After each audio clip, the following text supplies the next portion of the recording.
Olá, paz e bem, meu irmão, minha irmã.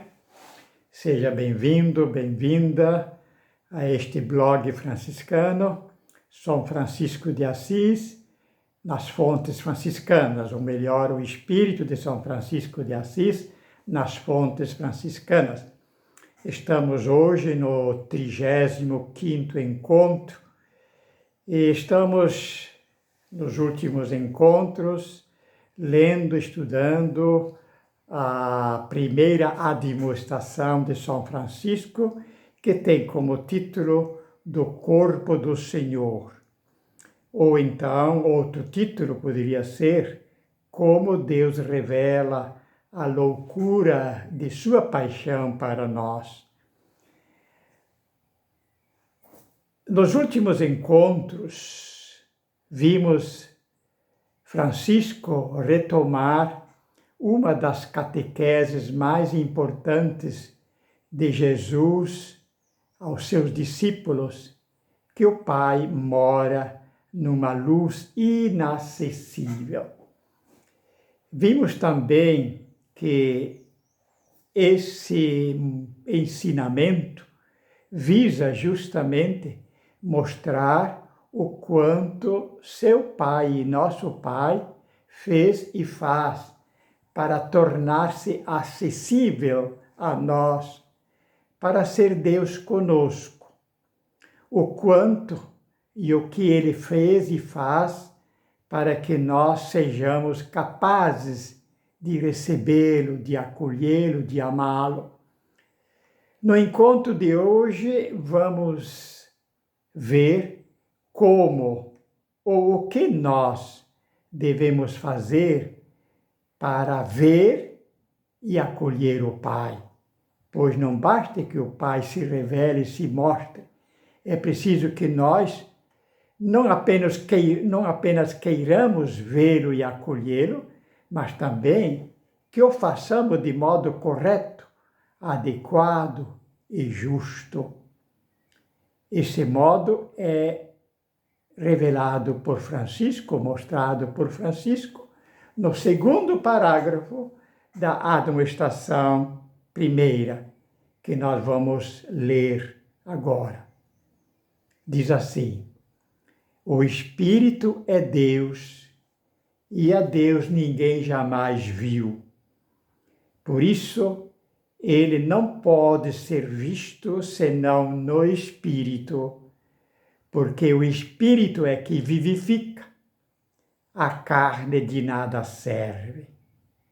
E nem o Filho, no que é igual ao Pai, pode ser visto por alguém de forma diferente que o Pai e o Espírito Santo.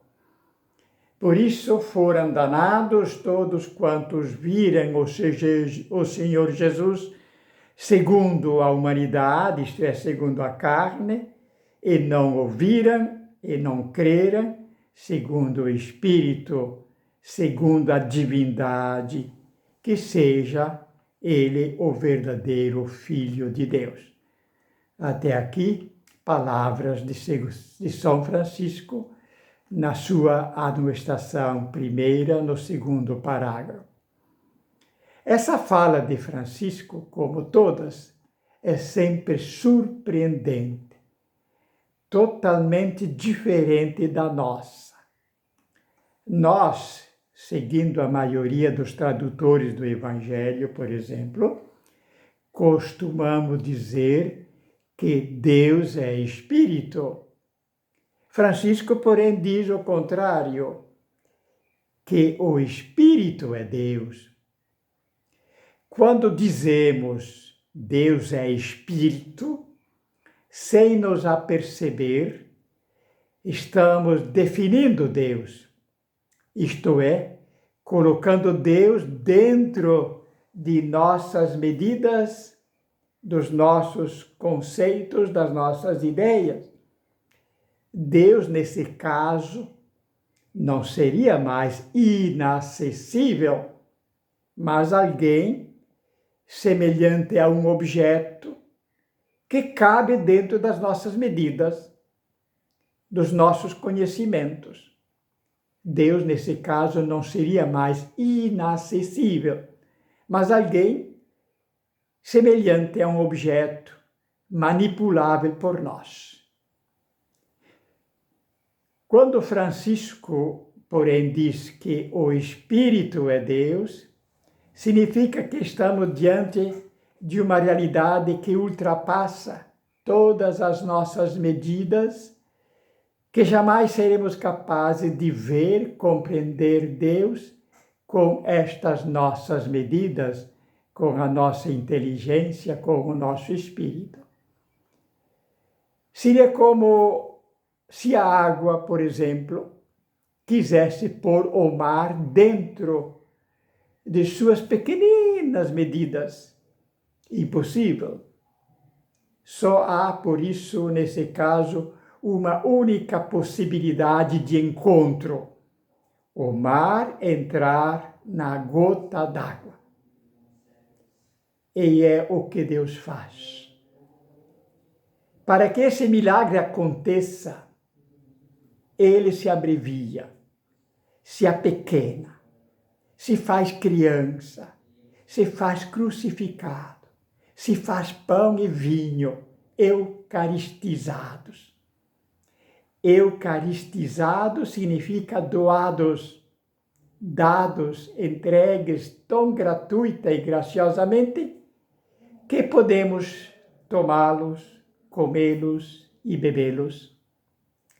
Eis o esforço doido, incomensurável que ele faz a fim de poder vir e entrar em nós.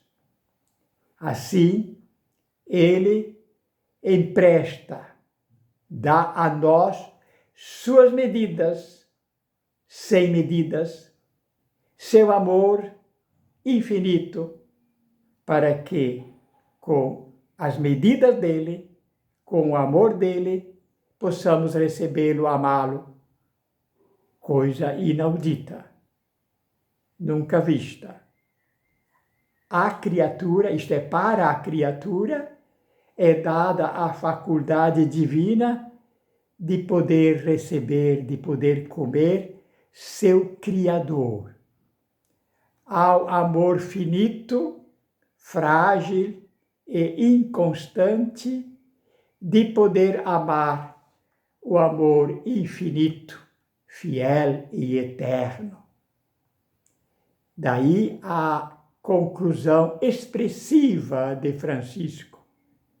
Diz ele, por isso, ele só pode ser visto no Espírito, porque o Espírito é que vivifica, a carne de nada serve. No amor, a lei é sempre esta: amar para compreender. Mas nós queremos compreender para amar. No amor, a lei é amar para compreender. Primeiro preciso amar. Portanto, para vê-lo, recebê-lo, é preciso que ele antes me dê do seu espírito e eu o receba. Que eu, enfim, me torne Deus. E isso, da parte dele, ele já fez, em abundância e em toda a sua profundidade, através do seu mistério de encarnação, cruz e ressurreição. Diz Frei Hermógenes Arada, em outras palavras, o Deus de Jesus Cristo, o Pai, só compreendo se ele me tornar ele, isto é, seu Filho em Jesus Cristo, no seguimento dele, na observância do seu Evangelho, no encontro corpo a corpo, na busca engajada, humilde e devotada da sua imitação.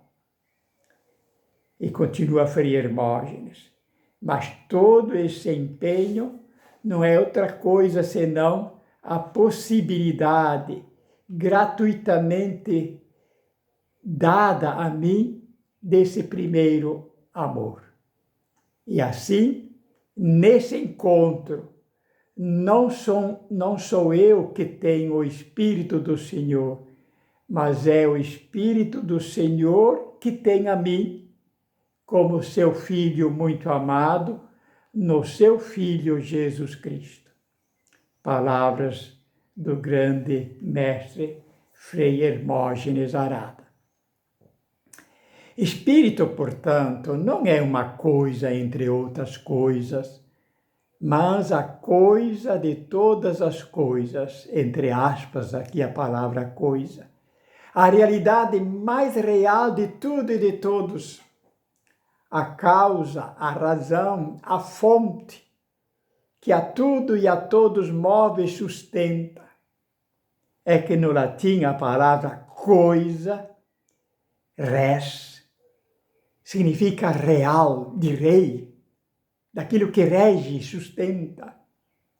Por isso, onde houver uma gota desse Espírito, isto é, de bondade, de amor, misericórdia, atenção, compaixão, doação, etc., essa bondade, esse amor, essa misericórdia ou compaixão aconteça onde acontecer, na saúde ou na doença, no trabalho ou na oração, na vida ou na morte, na paz ou na guerra, na vida particular ou social, ou em quem acontecer, seja num crente, ateu, religioso, pagão, amigo ou inimigo, nosso ou de Deus, sim, tudo aquilo e isso é coisa de Deus.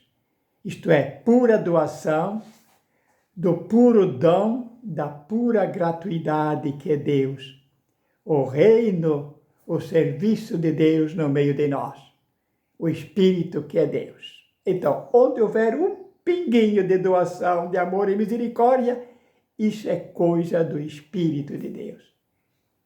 Era esse mistério que fazia São Francisco, mesmo em meio às suas grandes tribulações, seja interiores ou exteriores, exultar de júbilo e proclamar: Altíssimo, onipotente Senhor, teus são os louvores, a glória e toda a honra e toda a bênção. Enquanto o mundo segue a lógica do merecimento, da compra e da venda, do comércio, da competência, a lógica de primeiro conhecer para amar, o amor segue a lógica da gratuidade. O amor só conhece, ou melhor, o amor só se conhece, só se recebe no amor e pelo amor, na doação e pela doação, na cruz e pela cruz, na morte de si mesmo. Quem é casado compreende muito bem isto. O amor só existe se houver morte de si mesmo. Eu só consigo amar o outro se eu morrer para mim. Ora, se Deus morre para dar-se, outro não poderá ser o caminho de quem queira recebê-lo e segui-lo. O dito de Jesus acerca, portanto, da necessidade de o grão de trigo morrer para produzir fruto, vale tanto para ele como para nós, seus seguidores. Só é possível acolher a graça do encontro, da comunhão, da vida, se houver esquecimento, abandono, morte de si mesmo. Por isso, enquanto o fariseu soberbamente só fala a partir de si, lembra como o fariseu reza de Jesus no Evangelho: eu rezo, eu jejuo, eu amo, eu pago o dízimo. O publicano, ao contrário, humildemente, todo envergonhado, mas com fé exclama: Senhor, tende pena de mim, porque sou pobre pecador, mas se tu queres, podes curar-me. Nesse caso, o primeiro, o fariseu, jamais provará a alegria da graça do encontro. Isso porque ele está envolvido somente consigo e só sabe encontrar-se consigo mesmo. Daí a conclusão de Francisco: Por isso, foram danados todos quantos viram o Senhor Jesus segundo a humanidade, e não ouviram e não creram segundo o Espírito e a divindade, que seja o verdadeiro Filho de Deus. Segue então aquela magistral conclusão de Francisco. Por isso, o Espírito do Senhor, que habita nos seus fiéis, é quem recebe o Santíssimo Corpo e Sangue do Senhor. Todos os outros que não têm do mesmo Espírito e presumem recebê-lo, comem e bebem o seu julgamento. Poderíamos traduzir assim: o espírito da gratuidade ou do amor é que recebe a gratuidade ou amor. Todo aquele que estiver no espírito de si mesmo recebe e comunga apenas a si mesmo. Nesse caso de São Francisco, será um danado, isto é, um coitado, um perdido, prejudicado. Perdido, prejudicado porque isolado, sem comunhão com ninguém, nem com Deus, nem com os outros e nem consigo mesmo. Usualmente entendemos essa afirmação como castigo. Aqui o ponto de partida é outro, é o toque, a experiência da graça de haver sido amado. Quem jamais teve essa experiência não pode pecar, e muito menos ser danado ou prejudicado. Enfim, sentir-se danado não é outra coisa senão o desgosto amargo, aquele fogo e ranger de dente de Jesus, da perda da experiência da graça do encontro. Se por acaso uma mãe, por interesses espúrios, perde o amor à maternidade, está perdida, danada, diz Francisco. Vira uma coitada, uma desventurada, para não dizer desgraçada, merecedora de toda a compaixão e piedade. O mesmo e muito mais vale para o seguidor de Cristo. Por isso, ver aqui significa crer, entregar-se, jogar-se para dentro do mistério do amor, da graça, da cordialidade, do enamoramento. Era isso, ou seja, para esse salto no escuro mistério da fé, que Cristo convocava Filipe ao dizer-lhe: há tanto tempo estou convosco e ainda não me conhecestes? Filipe, quem me vê, vê o Pai. Em outras palavras, diz Jesus: Filipe, chega de ver-me apenas como um filho do homem, útil aos teus interesses particulares ou sociais, interesses políticos, econômicos. Eu sou amor, eu sou gratuidade, o amor do Pai. E não vim escolher você para ser meu empregado, funcionário ou súdito. Só escolhi e quero você para acompanhar-me no caminho do Pai. Meu Pai quer filhos, e filhos muito queridos, e não políticos, economistas, professores, psicólogos, pastoralistas, religiosos, etc. Vamos ver agora um pouquinho como o Espírito aparece hoje ou não aparece hoje. No decorrer dos séculos, a Igreja e seus fiéis sempre manifestaram profunda fé na presença do Espírito Santo, como nós vemos ou rezamos no credo niceno-constantinopolitano.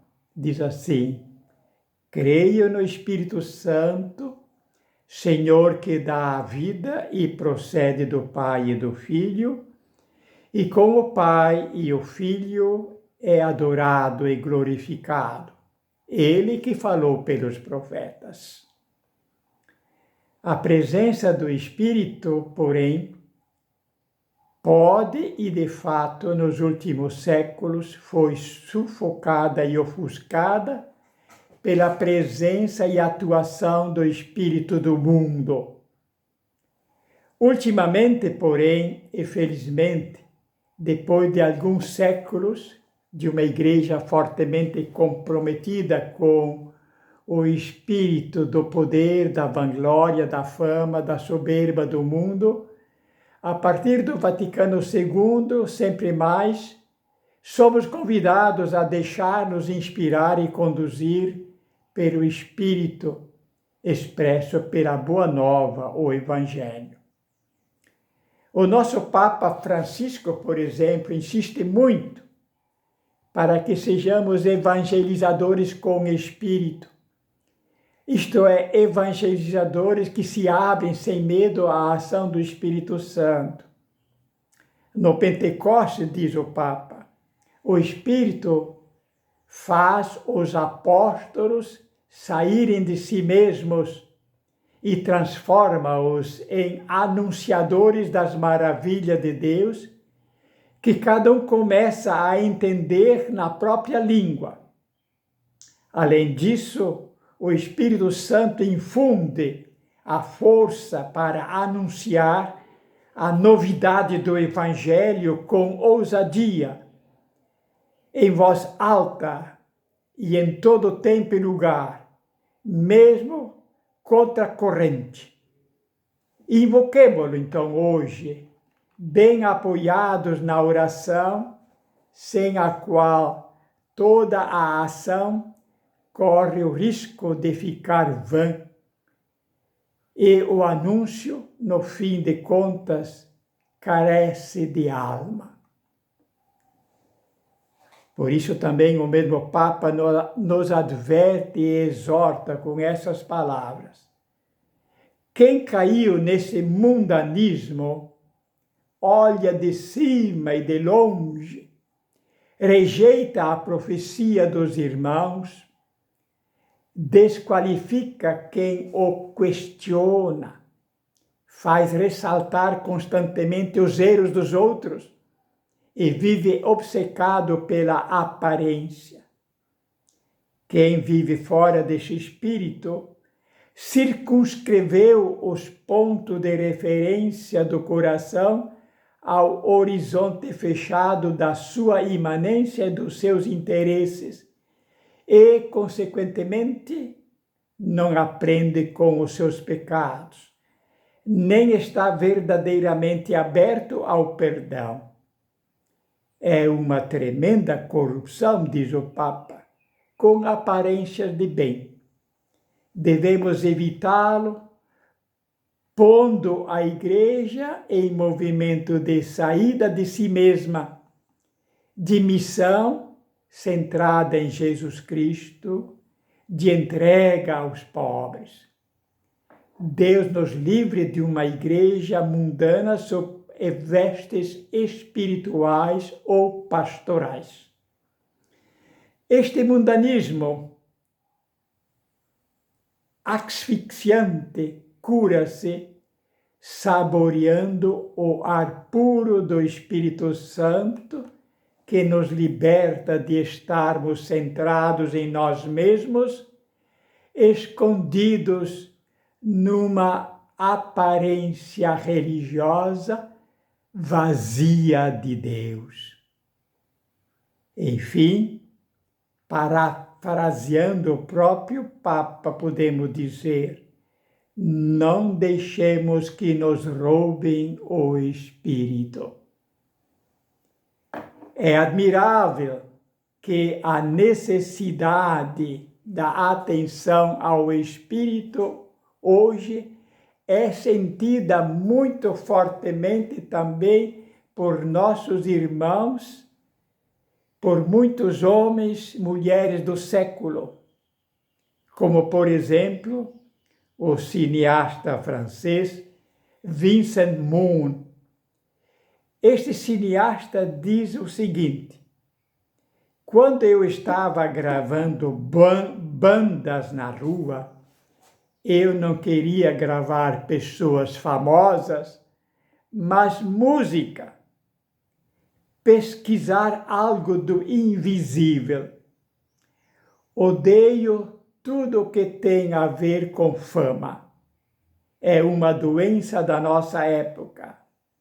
O que eu quero é ver a mente, o espírito das pessoas e não seus gostos ou erros e pecados de sua subjetividade. Eis, meu irmão, minha irmã, a grande mensagem de São Francisco, nesse segundo parágrafo da sua admoestação do corpo do Senhor, que o Espírito, que é Deus, só pode ser visto no Espírito, isto é, na doação, no amor.